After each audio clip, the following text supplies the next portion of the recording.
decides they have more cases and they're holding on to it, we don't have necessarily the power to be able to, force them to give us vaccines when they believe it's more of a priority to distribute them in Europe. So, these things are about markets. They're about forces that are beyond necessarily our government's power to manipulate as part of the wider global picture. But in terms of that global wider picture, are we forever on the back foot, Jodie? Because there's obviously booster shots which may be provided in the future. If we haven't even had our first or second dose, doesn't that sort of put us behind in a longer term way? Well, we also haven't had our first dose of real COVID. One of the reasons that many countries are being able to get up to reasonable levels of immunity quite quickly is they've had incredibly high attack rates of COVID and a high rate of death. So one of the unknowns here is, how much natural immunity and vaccine immunity is contributing to what's seen in different countries. We're seeing emergence of variant strains that are more transmissible, particularly across Europe.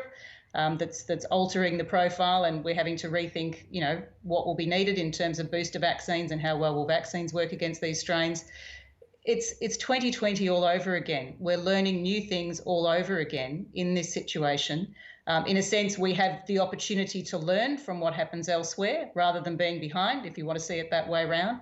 And in the meantime, we've avoided that burden of suffering that so many other countries have borne, which is the incredible win behind us, and in economic terms, what's actually allowed Australia to thrive much more than many countries over the past year. So I think, we can't accrue all of our wins all at the same time, but we have had substantial gains so far and still, have the opportunity to learn from what's happening elsewhere as we roll our program forward.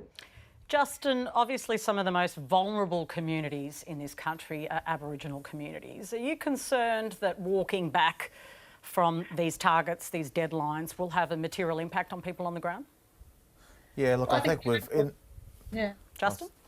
In the Aboriginal community, we've been very fortunate that the community control health sector has done a magnificent job in raising that awareness around COVID. But just hearing the conversation, it's there are a lot of people who've got a lot of pressures and stresses from their businesses and their finances, and I think the government's got to be very careful what they say, what they promise in targets and then retract on. There's a lot of stresses which are still sitting there, and a lot of people are worried about what tomorrow's going to bring. So for our nation, I agree, we need to be patient. We need to have faith in the system that's there, that's been available for so long. But we're also going to make sure that our most vulnerable people, Aboriginal and Torres Strait Islander people, young people, children and young people that don't, in child protection and other places, our homeless, aren't being left behind as well, as we're already talking about our nation. But we've got to bring this along in a way which all of us can receive this and our nation can move forward. But we need to keep moving forward very fastly, because we've heard already that if we slip too far behind, it's going to have other effects on our country globally, which it might take a lot longer to recover from. Amy, what do you make of the way the government's handled this? Is it just being pragmatic, international supply issues, or has it failed? I think that we see a pattern of behaviour that seems to be a combination of mismanagement and mediocrity from the current government. We saw this through the bushfires, and I think to some serious extent we've seen that through the pandemic. I think that our state governments and community response and our geographical location have been a big part of why we have done so well. But my concern at the moment is that we didn't see a diversification when it comes to the vaccine, and that we are now ranked, I think it's 104th globally in terms of our populations gaining access to vaccine. And whilst I appreciate and I fully endorse the need for patience, we don't want to be engaging in vaccinations unnecessarily with risks, etc. My concern is that the same government that isn't setting targets for when we can anticipate vaccination are also cutting things like job seeker and job keeper. And we know that the arts industry, the higher education industry, tourism have all been really, really badly impacted by the pandemic and the restrictions that have followed. And I think that leadership in this moment means stepping up and saying, okay, we need some form of target. And in the meantime, here is how we are going to make sure our communities can continue to survive and be supported throughout what is an ongoing difficult time. And considering the fact that we don't have the same numbers, as the others have pointed out, that they're seeing in places like America and Europe, I don't understand why the government doesn't have time to be across this, to be clear in their communication as to how they're going to support the community, and also to meet us with things like an extension of JobKeeper and JobSeeker. Katrina, that is the missing piece, isn't it, at the moment? We're not going to have the vaccinations at the pace we were promised. That's obvious. The government's walked away from that target, but it has now withdrawn the economic supports. Isn't that a potential recipe for disaster? Look, there has been so much funding come from the Australian government into economic support during the whole pandemic. There's been JobKeeper, JobSeeker, JobBuilder, it goes on and on. All starts with job, Katrina. It does, for a reason. But there has to come a time when we have to say, OK, we have to now bring in the belt again, because we were heading towards the last election looking at being in the black after it, and now we are in debt, seriously in debt, and it's not going to be you and me that are paying for it. It's going to be our children and our grandchildren that are going to be paying for that debt. And there has to be a time when you say, OK, I've just got to draw a line in the sand now, and I believe also that it's time to stop. But Rebecca, is the time now, because we're not going to, according to Deloitte and their modelling, and this is before the walk away from the targets, so that's incredible, that we won't return to pre-pandemic levels in terms of international tourism till 2024. Yeah, that was really scary to hear that. And I would have thought that the government should be thinking, as they did with airlines, some targeted support, because certainly some parts of the economy have been doing much better than we expected. But there are other parts which, without JobKeeper, you know, I particularly think of the universities and the arts and some other sectors, are they going to survive? So, you know, the problem for future generations might not be just debt, but are those things still going to exist? But I agree. During the pandemic, it was absolutely essential that the government introduced those things, and it was the reason that so many businesses survived at a time that was very, very rough. But we have to look forward economically, and, you know, what debt are we leaving for our children? Amy really wants to get in here. She does.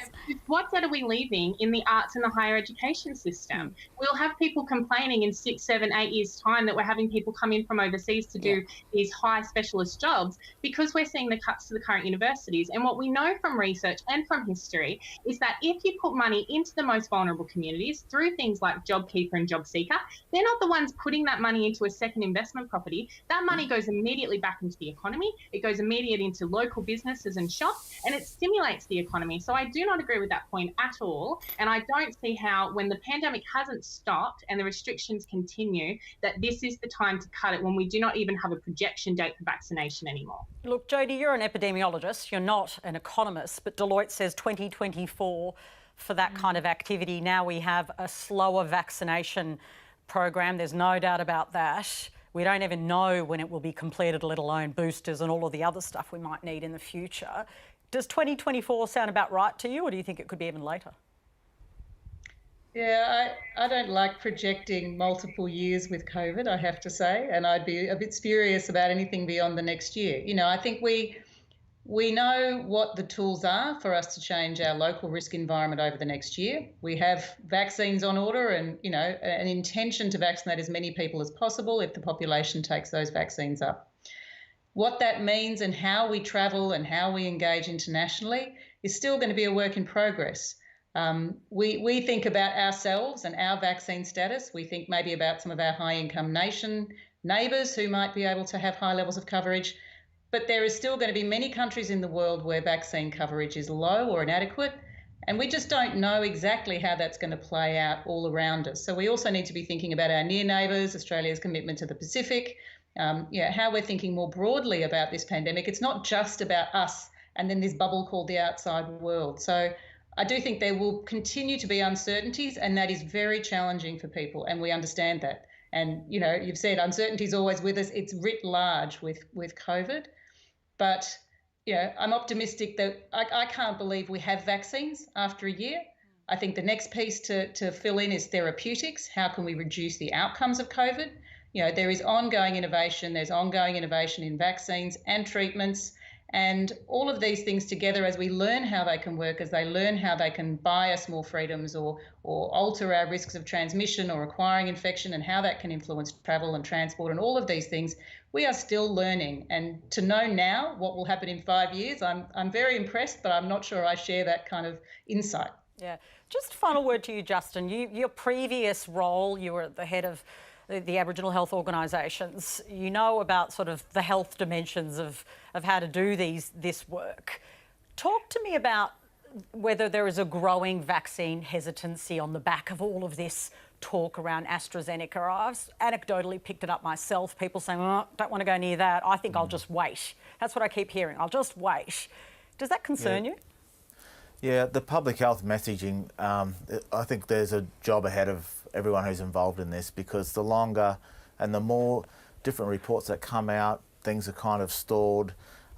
People start doubting, people start talking, especially in this day and age, I mean, social media, etc. And our younger generation, that's where they get a lot of their information from. So it does concern me, because we need everyone on this to make sure that we as a nation can move through this in a way which is going to be world standard. And I'm confident that we can get there, but the way we put these public messages out, we need to make sure we're in tune with the demographics that are out there, the isolation, such a large country, so spread out from our very most remote to our most urban areas, that we have the messaging out there to ensure we build confidence with all different ages to get this vaccine right, and people will take it up and make the decision to do so. But the challenge is there, and I think we would be not. We wouldn't be living in the real world if we think everyone's just going to step up and you know, sign up to get vaccinated. We know that there is issues and people are concerned and have their hesitations, and I think that's going to come right down to the public awareness and education, which needs to be rolled out, and they'll take a lot of different methods in making sure we can build confidence for people to be able to step forward and be vaccinated, get their vaccine as they should. Well, Jodie, we're going to bid you farewell now. Jodie McVernon is the Director of Epidemiology at the Doherty Institute. You're watching The Drum, and with me on the panel, a Company Director and businesswoman Rebecca Davies, former New South Wales Nationals Minister Katrina Hodgkinson, Associate Lecturer at the School of Education at Macquarie University Amy Tunig, and in Melbourne, Victoria's Commissioner for Aboriginal Children and Young People Justin Mohammed.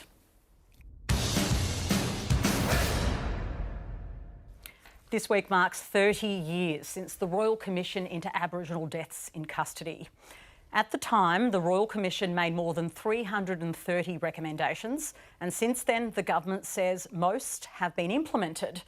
But according to the National Aboriginal Torres Strait Islander Legal Service, most were not implemented in a meaningful way, and that inaction has come at the cost of lives. In the 3 decades since the report was released, nearly 500 Indigenous people have died in custody, including 5 since March alone. Just let that number sit with you for a moment. Over the weekend, thousands took to the streets to demand change as part of a National Day of Action. The Drum's Stephanie Bochi spoke to 2 families who've been impacted, and a warning: this story contains images and voices of people who have died, and you may find some of the details distressing. Aunty Sherry Fisher Tilbury died from a suspected brain aneurysm in a cell in a Brisbane watch house last September.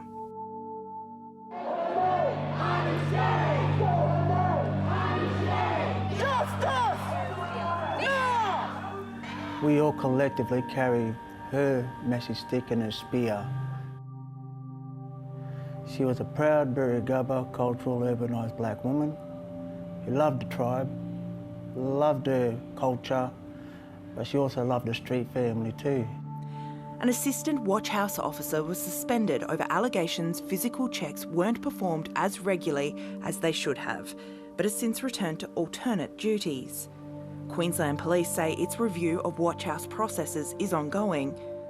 As much as she had warrants on her, that's fine and dandy. There's processes and procedures in place from QPS in terms of their systems. She should have been under guard at a hospital. Aunty Sherry's death will also be subject to a coronial inquest. It doesn't matter how you're brought into the care of, with the police or the prison systems. They have a duty of care. Who do I blame? I blame the system. That's a lovely picture, isn't it? In Carnarvon in Western Australia, Gareth Jackson Rowe was just 11 years old when he died. His family remember him as a comical and compassionate fella. He had a lot of positive things that he liked, and he tried to get on with lots of people. But Gareth would routinely get into trouble. He had his ups and downs, but I mean, he was just a child. At the time of his death, Gareth had a police curfew and he needed to be home by 7 p.m. When he wasn't, his mum says she found him at the local police and community youth club.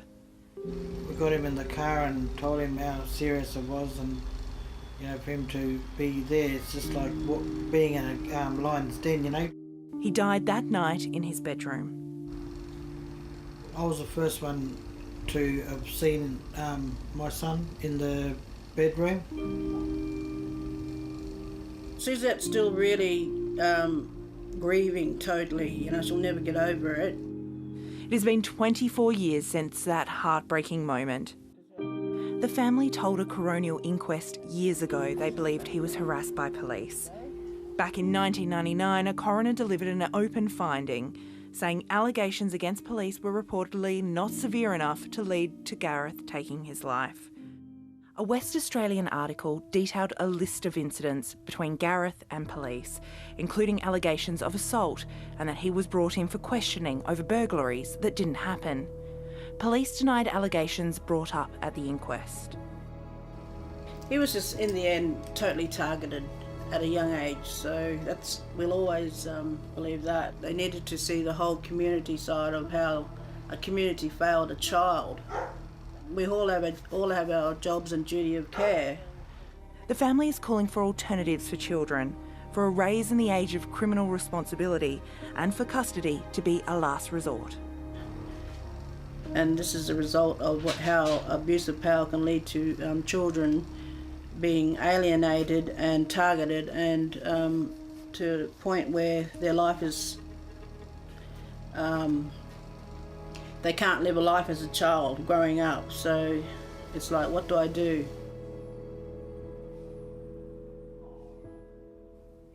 For more on this, we're joined in Melbourne by founder of the Dhadjowa Foundation, an organisation that provides support for Aboriginal and Torres Strait Islander families whose relatives have died in custody, Apryl Watson. Apryl, welcome.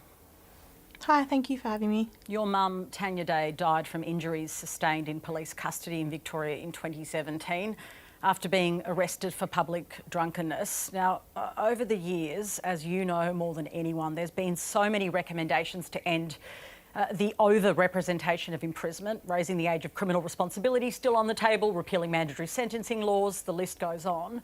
In your view, because you are so passionate about this on such a personal level, what would be the game changer here? It's just the same thing that the families have been asking over and over again, and that's our voices are listened to and that they're amplified. You know, we've, as a family, have been leading a campaign asking for the government to have a sit down with us and just have a yarn about what it looks like moving forward and how we can ensure that there are no more Aboriginal deaths in custody. But they just failure to see us and to hear us. There is so much pain in your community around this issue. Generations of pain, intergenerational pain. I feel it when I talk to you. Talk to me about the emotional dimension of this, how painful it is for your community. It's extremely painful. Like, just listening to Tanya, Rosemary and Troy share their story, it's really difficult. These are families that we share striking similar stories with, and it's difficult every single time. We have to share our story of our loved one, but as well as have to hear each other share those traumatic stories. And it's shocking for our Aboriginal community when we hear of another person dying in police custody, because we've lost our loved ones time and time again. And we just, how many more of us have to die in custody before it comes to an end?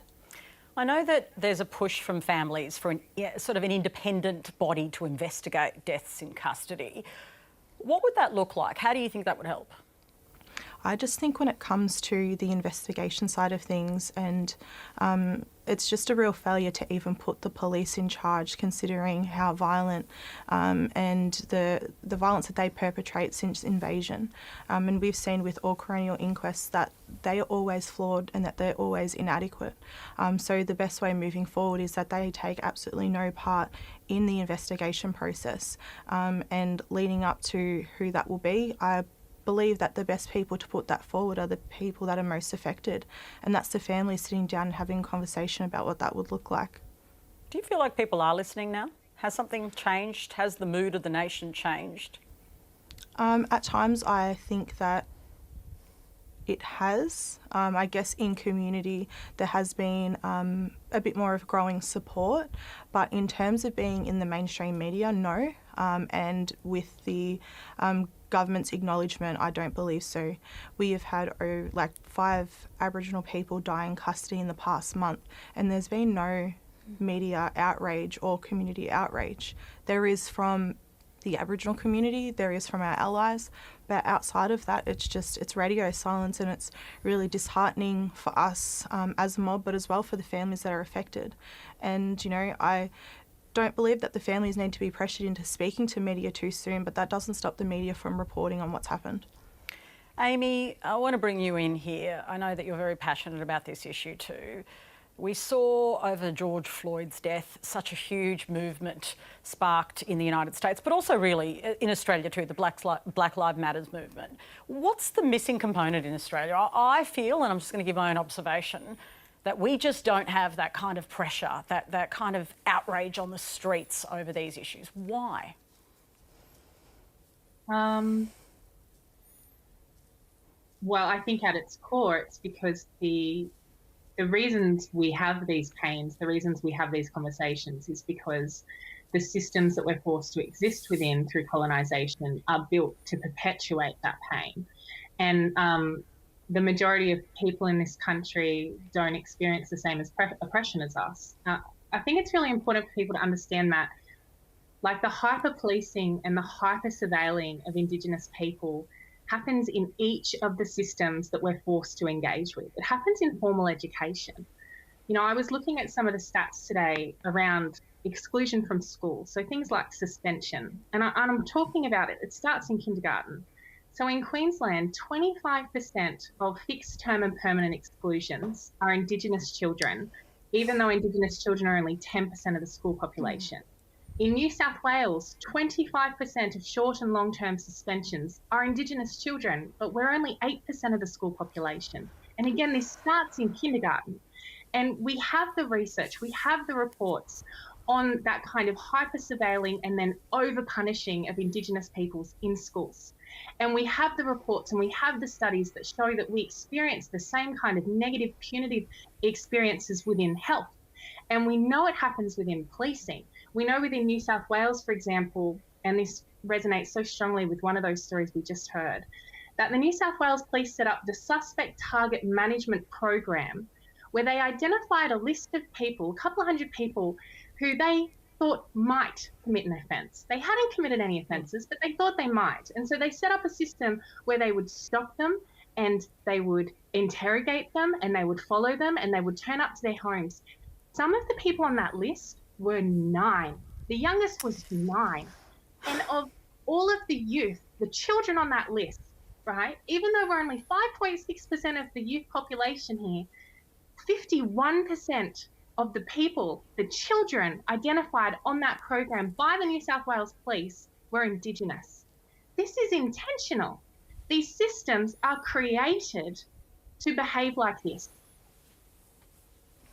So when people say, oh, the system's broken, I say, no, it's working how it's supposed to. And the problem we have is that the media and the politicians, and unfortunately a bulk of the people we share this continent with, don't want to see that. And so we have the reports and we have the inquiries and we have all of this evidence that says this is what you need to do. And they won't turn up. They won't listen to the families who have had to face the death of their children, of their loved ones. You know, we had women take to the streets, and I fully endorse the Women's March that we just had. But that was a system, a response led by white women, and the Prime Minister said, hey, I'll meet with you behind closed doors, but he agreed to meet. Why won't he meet with the Indigenous families who are grieving and dealing with the violence of these systems? You know, like, if we want change to happen, we actually need the politicians and the media to get on board and to listen to these families and to look at the decades of research and programs that we have that tell us what the problem is and what needs to be done, but they're not listening. They don't want it to change. Justin, you've been working intensely on this very question that Amy's been raising about particularly young people in Victoria and their interaction with policing and the criminal justice system and ways to avoid that, right? In fact, you've got a report, I think, coming out in June. I cannot wait to read every word of it. I know you've done a lot of work on this. What are you hearing about what needs to change in your state to try and, you know, we know if young people interact with the criminal justice system, they're likely to be in that system for life? Yeah, Patricia, I just want to take one step back. Those numbers you read out earlier, I don't think when you talk about why haven't we moved forward, society, our nation, the governments of the day just haven't quite, this hasn't quite sunk in. I know it should have, and the evidence is there, has already been mentioned. 474 Aboriginal Torres Strait Islander people have died in custody in the last 30 years. I don't know quick sums on that. That's 15 a year for 30 years. That's one every month for the last 30 years that an Aboriginal Torres Strait Islander person dies, loses their life while in custody. Now, if that doesn't kind of ring alarm bells, the important thing from 30 years ago when the Royal Commission into Aboriginal deaths in custody, it was partly about when Aboriginal and Torres Strait Islander people are in custody, what can be done around to make sure that they aren't going to be in that position. But also a number of the recommendations, the 339 recommendations that came out of that, focused on a lot of other areas. Why they were in contact with police or why they were in that situation. It had systems, it really challenged and wanted reform around systems like health, education, the economic opportunities, housing, land reconciliation, was all mentioned 30 years ago. We're talking about some of these things now, they're still on the table. And the work that we've been doing in the state of Victoria, which we're given a job to look at how do we reduce the overrepresentation of Aboriginal children and young people in the youth justice system. These similar things that we found, and as you said, our report will be tabled in the next couple of months, but we found that these are echoing those similar sort of areas which the Royal Commission 30 years ago also identified. It's not just this justice system that's got to be looked at, it's all those wraparound services, it's all those programs, responsibilities, the areas to protect and nurture our young people coming through the system have been failing and aren't as coordinated as the way they should be, and often when it's time of need are not there and the young people fall through those cracks. It's similar to the families that I heard, and I was at the march just this on Saturday here in Melbourne.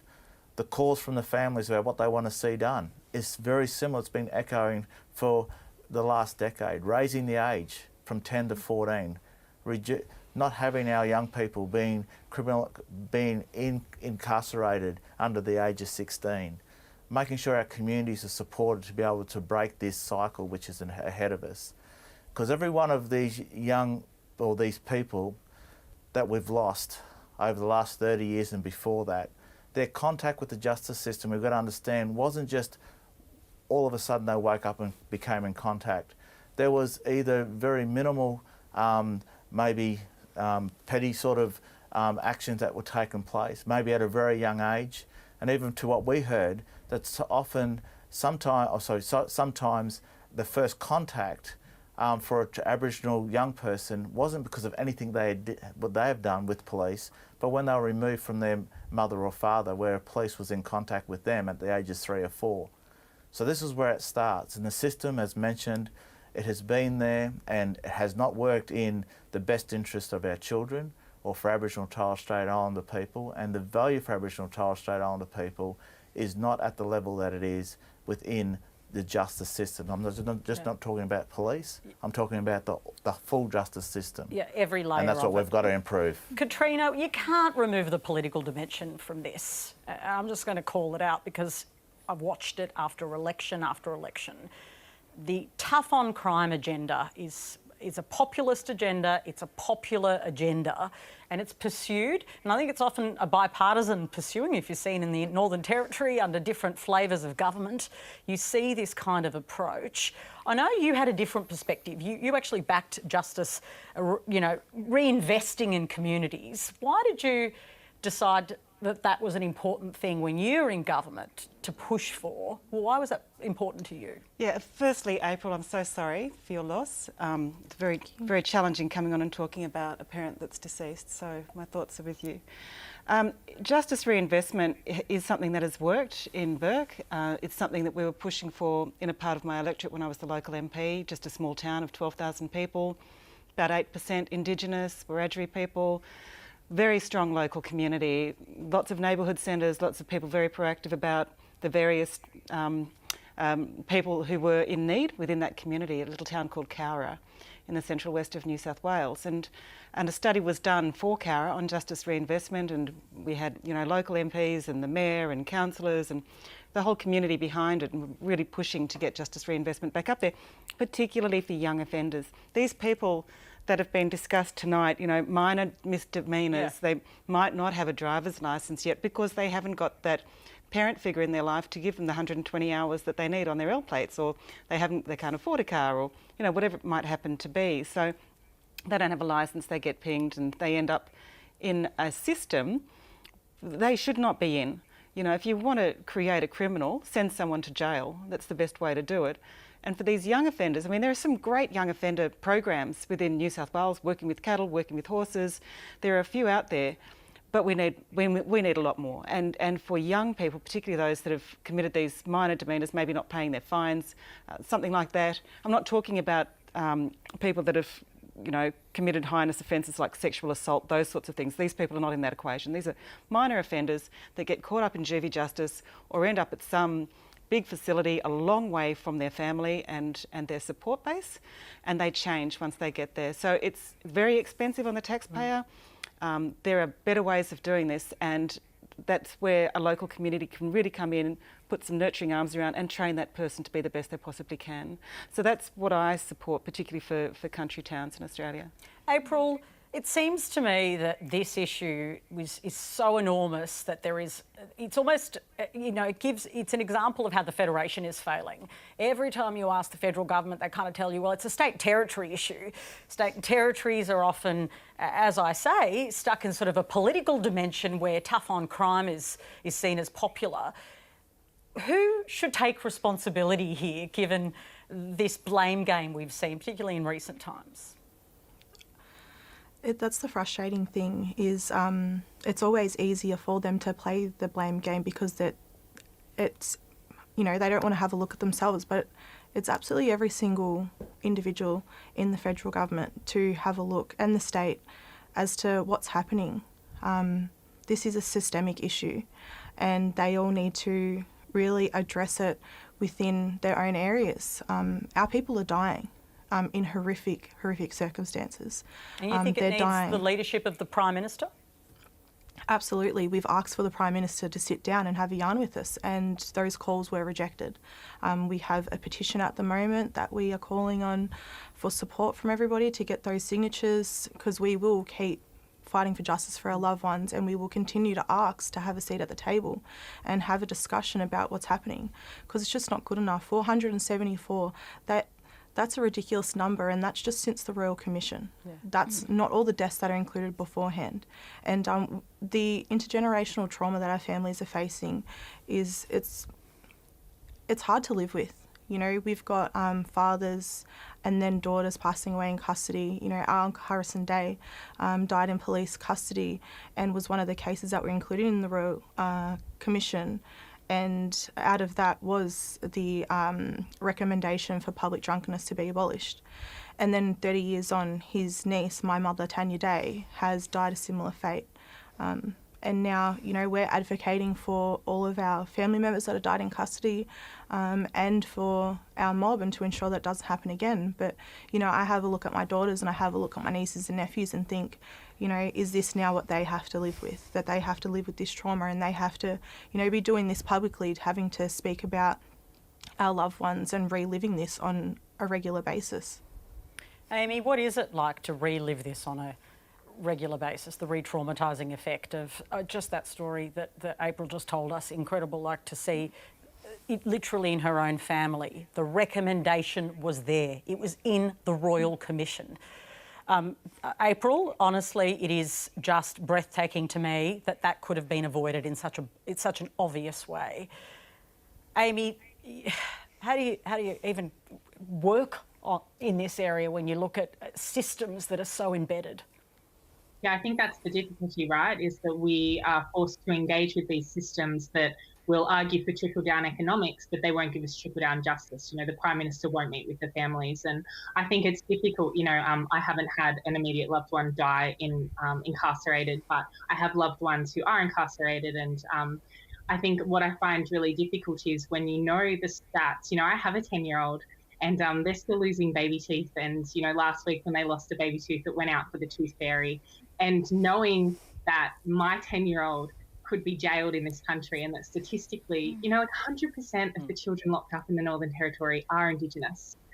And so it's living with those stats, and the more you know the history of these systems, the more crushing it is, because our communities know it personally, and then on an academic level we see it, and it's this frustration of knowing that things aren't going to change because the people who hold the power at the moment, the people in leadership, won't show us that leadership by meeting with the families and implementing in a meaningful way the recommendations that are sitting there. Like, we're not waiting for the work to be done. It's been done. Generations have done the work, and unfortunately they're having to keep doing the work, and that's what hurts. It's that question of, will my loved one be next? Next time, will I be one of the people holding the placard with someone's face on it that is from my family in the protest? And that shouldn't be a line of thinking that we have to carry with us in 2021. Apryl, thank you so much for joining the panel and sharing, I know, a painful story, but you are just such an amazing campaigner on this issue, and you spoke so beautifully. Thank you. Apryl Watson, the founder of the Dhadjowa Foundation. And if this topic has raised any issues for you, please call Lifeline on 13 11 14 or Beyond Blue on 1300 22 4636.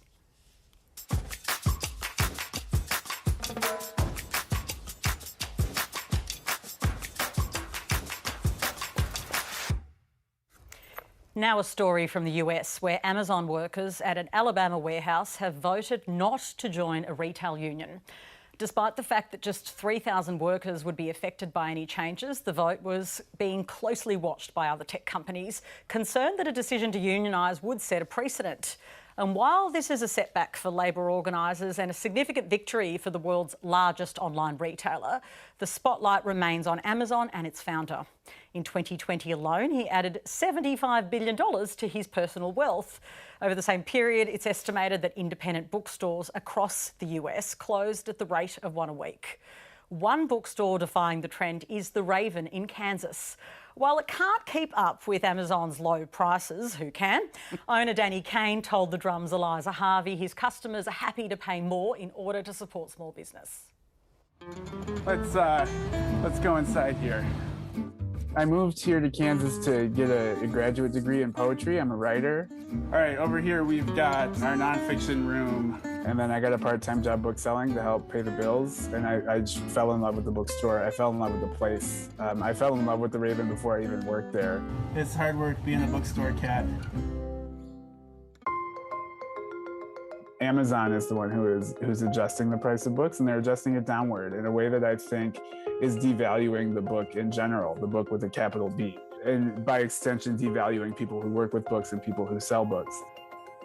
When it does come up, we try to frame it as that extra couple dollars you would pay at a place like the Raven or pay for a regularly priced book helps us to support all the work we do in building and supporting our community. I want to talk about a couple events we have coming up. It's great to have authors here in town to meet and talk and sign books. We're hosting free programming. We're bringing authors to town. We're paying taxes in Lawrence. We're creating jobs in Lawrence and paying a couple extra dollars at the Raven. Those dollars stay in the Lawrence, Kansas community.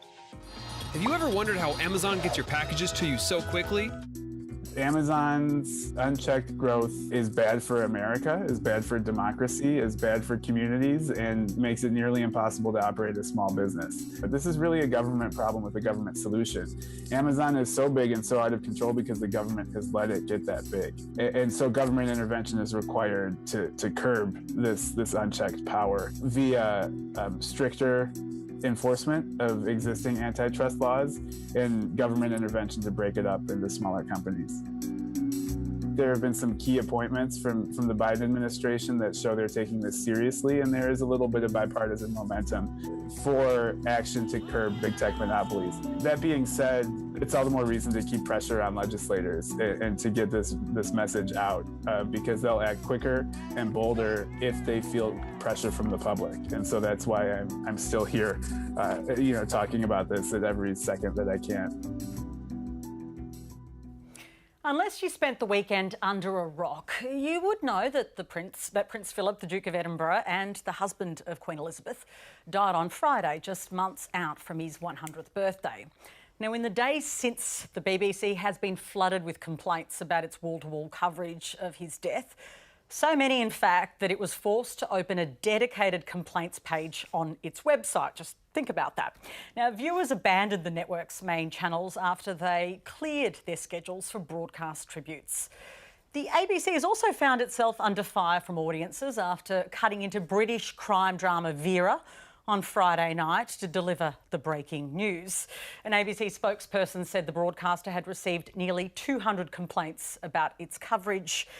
Rebecca, you were very upset, weren't you? I was. I mean, it's very sad that Prince Philip died, and I have respect and interest in him as a person, his family story, the fact that he'd been around for such a long time. But can I give a brickbat to the ABC? So they broke into Vera halfway through the story. So you had all the build-up, you didn't know who did it.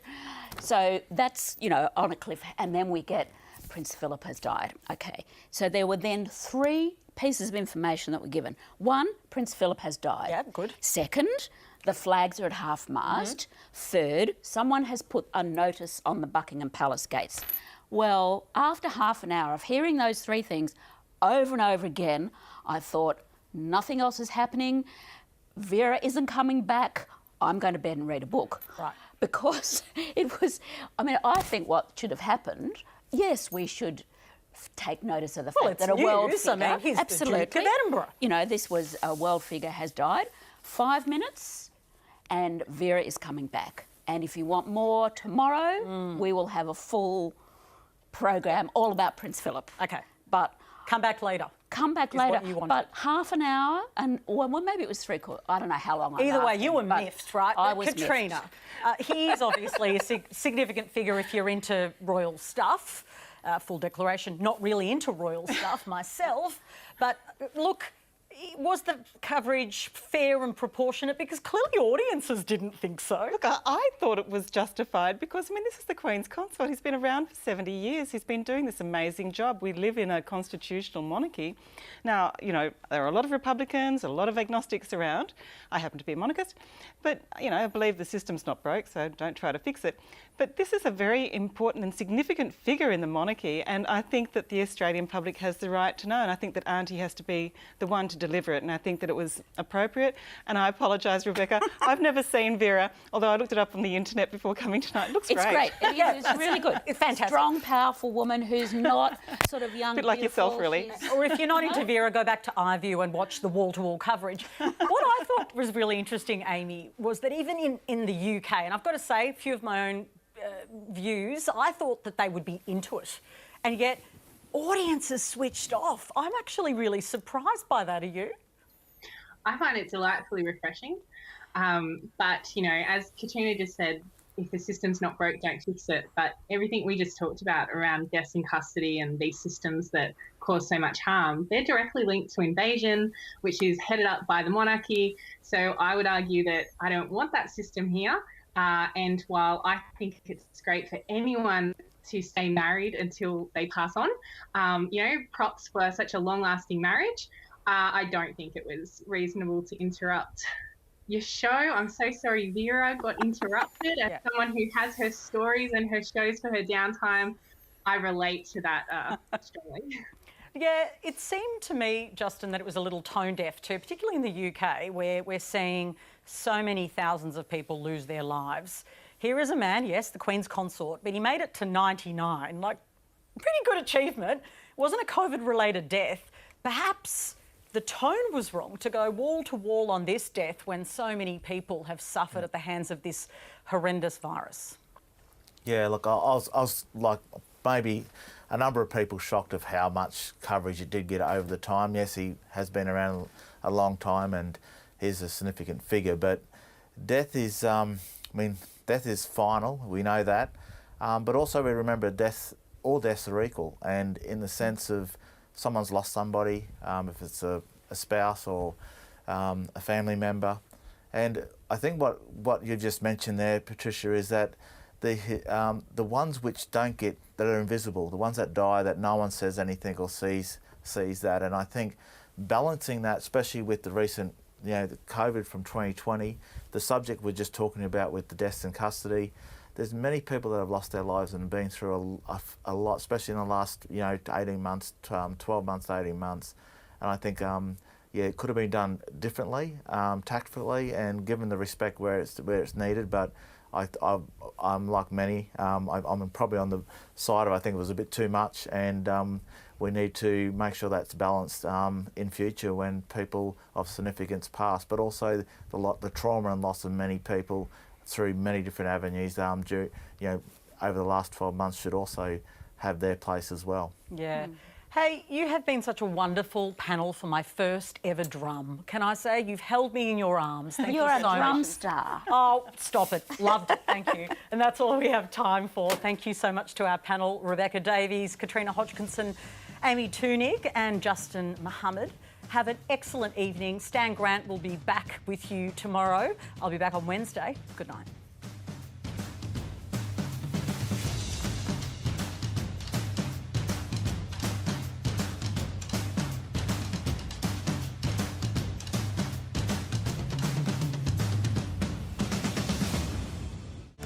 Tomorrow on News Breakfast, the star of the musical Beautiful, Esther Hannaford, will join us on the couch with her latest tribute to the songs of Carole King. And from Bond Girl to Dr. Quinn Medicine